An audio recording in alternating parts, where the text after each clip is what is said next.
So we begin to deepen our attention by learning to look more deeply at when we've turned on ourselves, on what's going on inside ourselves, the pain that's there, and eventually, as I mentioned, that there's a more of a quality of looking through the eyes that are forgiving.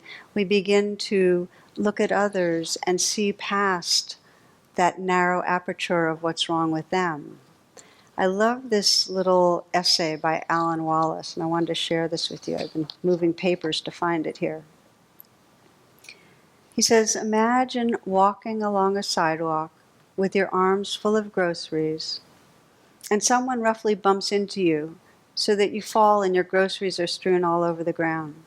And as you rise up from the puddle of broken eggs and tomato juice, you're ready to shout out, "You idiot, what's wrong with you? Are you blind?" But just before you can catch your breath to speak, you see that the person who bumped you is actually blind. He too is sprawled in the spilled groceries, and your anger vanishes in an instant to be replaced by sympathetic concern. Are you hurt? Can I help you up? Our situation actually is like that. I often use the metaphor of the dog with its leg in a trap, that if somebody is acting in a way that seems horrible, it's because they're feeling some horrible sufferings going on inside them. When someone is happy and free, they do not behave in ways that cause harm. So when we're caught in blame, as I'm describing, the other becomes an unreal other, kind of a two-dimensional character. The most direct way, should we be so fortunate to be able to unfold what's going on, is communicating, because then we can start to remember or find out who that person really is, and the armor starts to dissolve. Longfellow puts it, he says, if we could see the secret history of our enemies, if we really can see past the veil to who's there, it starts softening our hearts. So we need a path to reconciliation.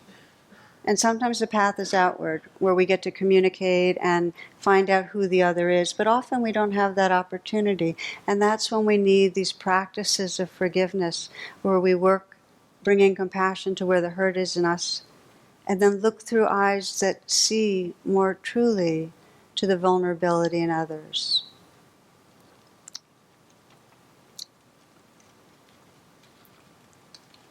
I'd like to share with you a story I bring out now and then that gives us a sense of what's possible in our hearts. And this story was told by a man who ran a rehabilitation program for juvenile defenders right here in D.C. And he describes a 14-year-old boy in his program who shot and killed an innocent teenager to prove himself to a gang, which we know happens. And at the trial, the mother of that child that was killed just sat kind of impassively silent until the end. The youth was convicted of the killing, and after the verdict was announced, she stood up, slowly stared directly at him, and she said, "I'm going to kill you." The youth was taken away to serve several years in the juvenile facility. Now, for the first half of the year, the mother of the slain child started visiting his killer. And he'd been living on the streets before killing, and she was the only visitor he had. And for a time they talked, and she left some money so he could get some snacks and so on. She started step by step to visit him more regularly, and she brought him food, and she brought him small gifts, and started to get to know him some. Near the end of his 3 years sentence, she asked him what he'd be doing when he got out, and he was confused and uncertain, so she offered to set him up with a job at a friend's company. And then she asked him about where he'd live, and since he had no family to return to, she offered him temporary use of the spare room in her home. So for 8 months he lived there, and he ate her food, and he went to work and the job, and then one evening she calls him into the living room to talk, and she sits down opposite of him and starts out. She said, "You remember that day in the courtroom when I looked at you and said, I was going to kill you? I sure do. She said, well, I did. I did not want the boy who could kill my son for no reason to remain alive on this earth. I wanted him to die. So that's why I started to visit you and bring you things. That's why I got to know you and I got you that job and I let you live in my house. That's how I set about changing you. And that old boy, he's gone. So now I want to ask you, since my son is gone and that killer is gone, if you'll stay here. I've got room and I'd like to adopt you if you'll let me. So she became the mother of her son's killer, the mother that he had never had.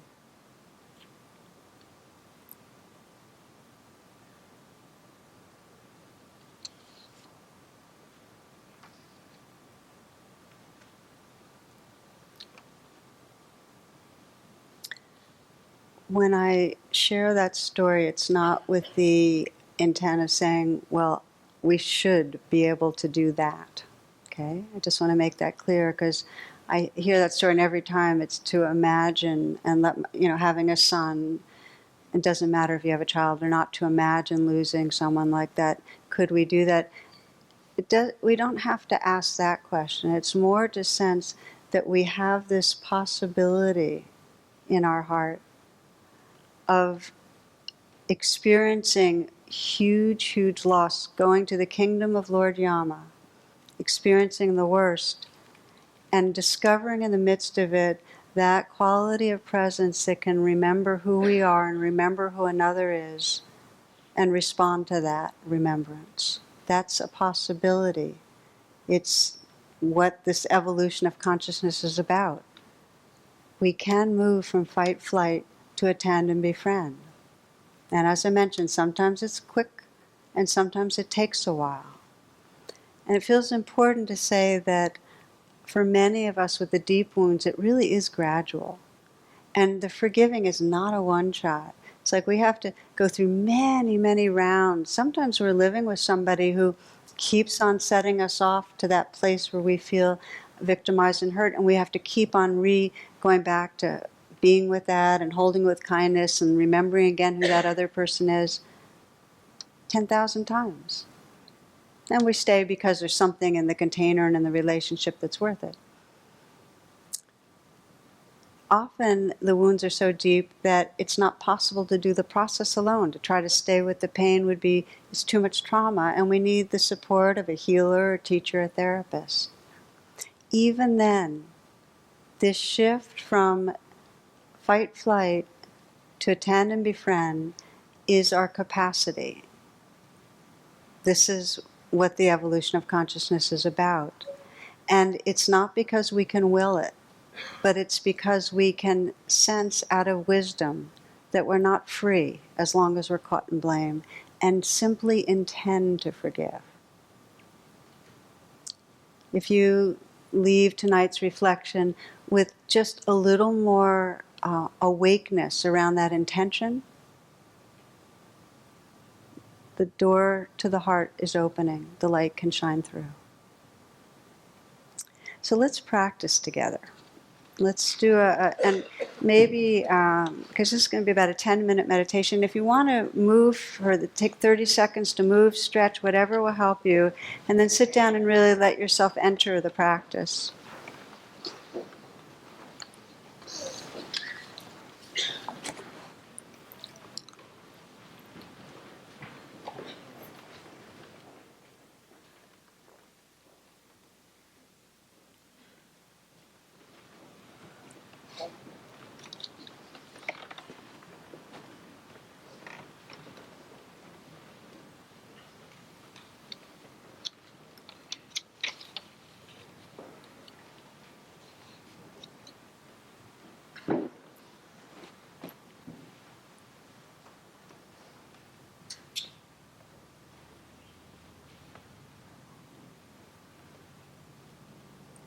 Okay, so coming into stillness, sensing if it's possible to relax somewhere in your body that might be habitually tense, maybe the shoulders,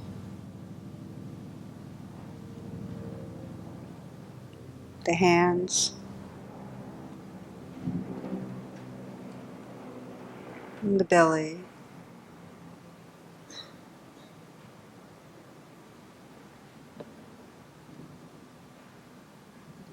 Feeling the breath perhaps at the heart. Just softening, relaxing.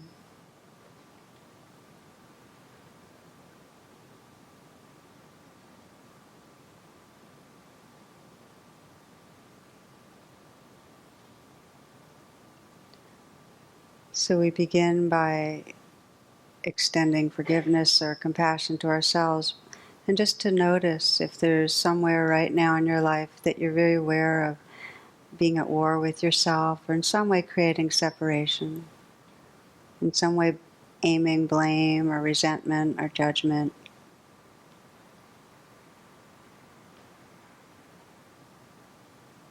In some way making yourself wrong.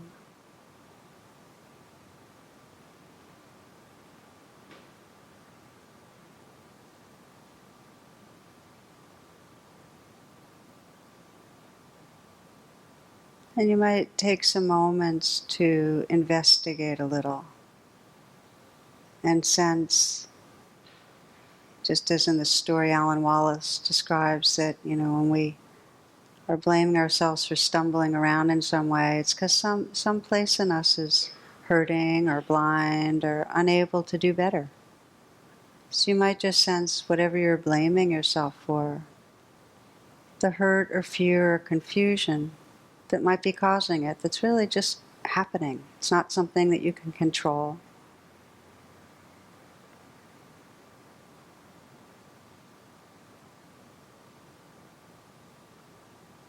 See how your leg is in a trap.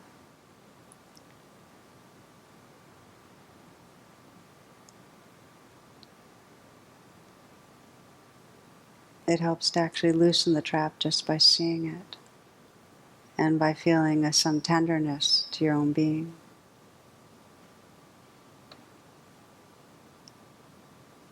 Sensing how fear or confusion or hurt is driving the behaviors you might judge.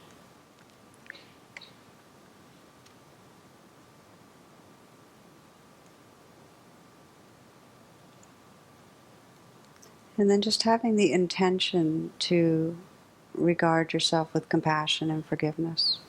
If you'd like to put your hand on your heart, that can deepen. Just like that gesture is one of, this is my intention, my willingness to regard this life right here with kindness. You might explore just the words, I allow myself to be imperfect.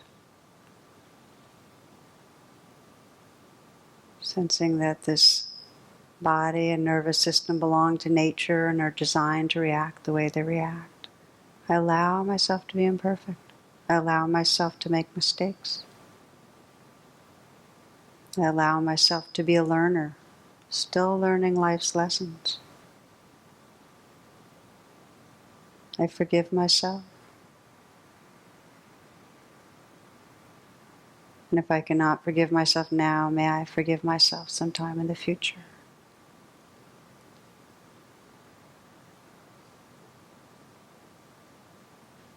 See if you can sense in a visceral way that you're just offering compassion and care to the place of pain inside, where you feel down on yourself, not okay. And just for a moment sense, who would I be if I did not believe that something was wrong with me?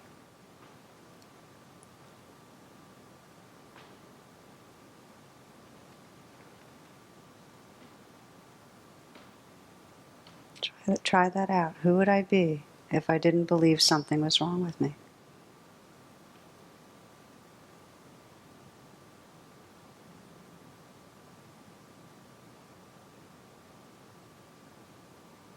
To really inquire into that is to get a glimmer of freedom, a taste of freedom.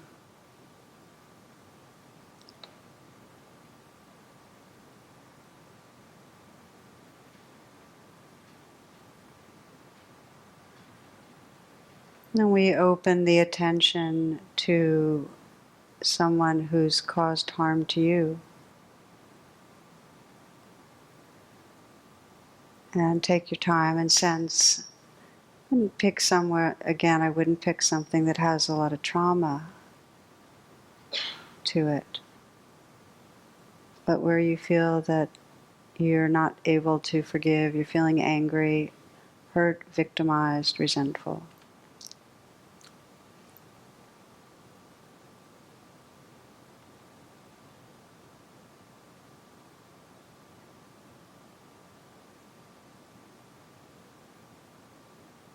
And take a moment to honor the place in you that feels hurt or afraid by giving it compassionate attention, knowing that we cannot regard another with compassion if we have not brought that energy to ourselves. To let yourself feel what is causing you to push this person away. There must be some wound, some hurt.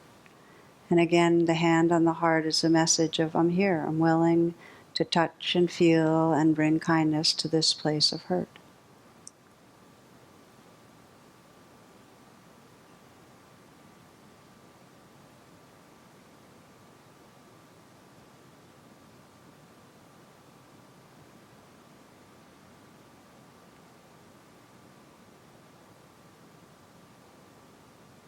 And as you're able to feel that compassion that holds your own hurt,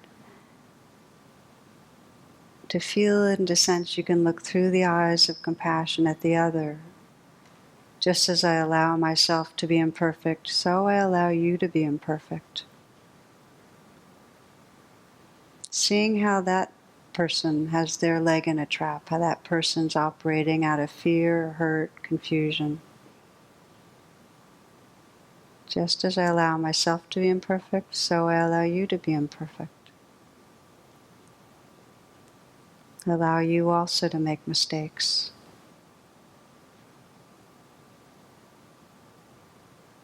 I allow you to be a learner, still learning life's lessons.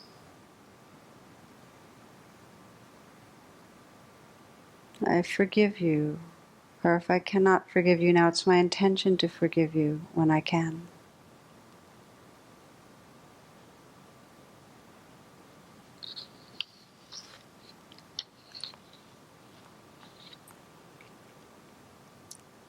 And now putting down the idea of another, and just take a moment and sense of right now, as you do this practice, you're feeling any judgment toward yourself for how you're doing the meditation. And if you feel any judgment toward yourself, first include that in mindfulness. You might even just mentally whisper, okay, judging, judging.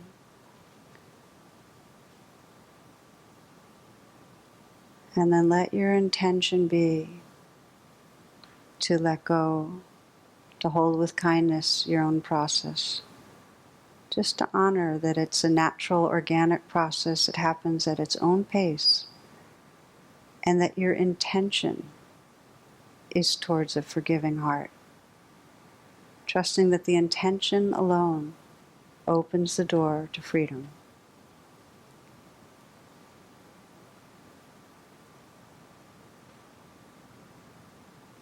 We close with the words of the poet Rumi, out beyond of ideas of wrongdoing and right doing, there is a field.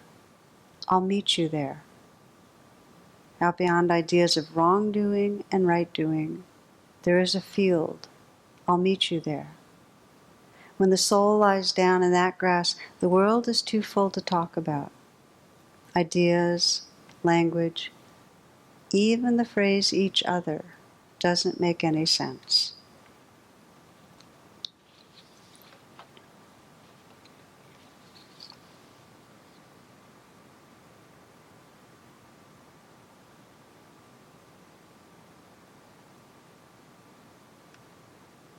Namaste and blessings.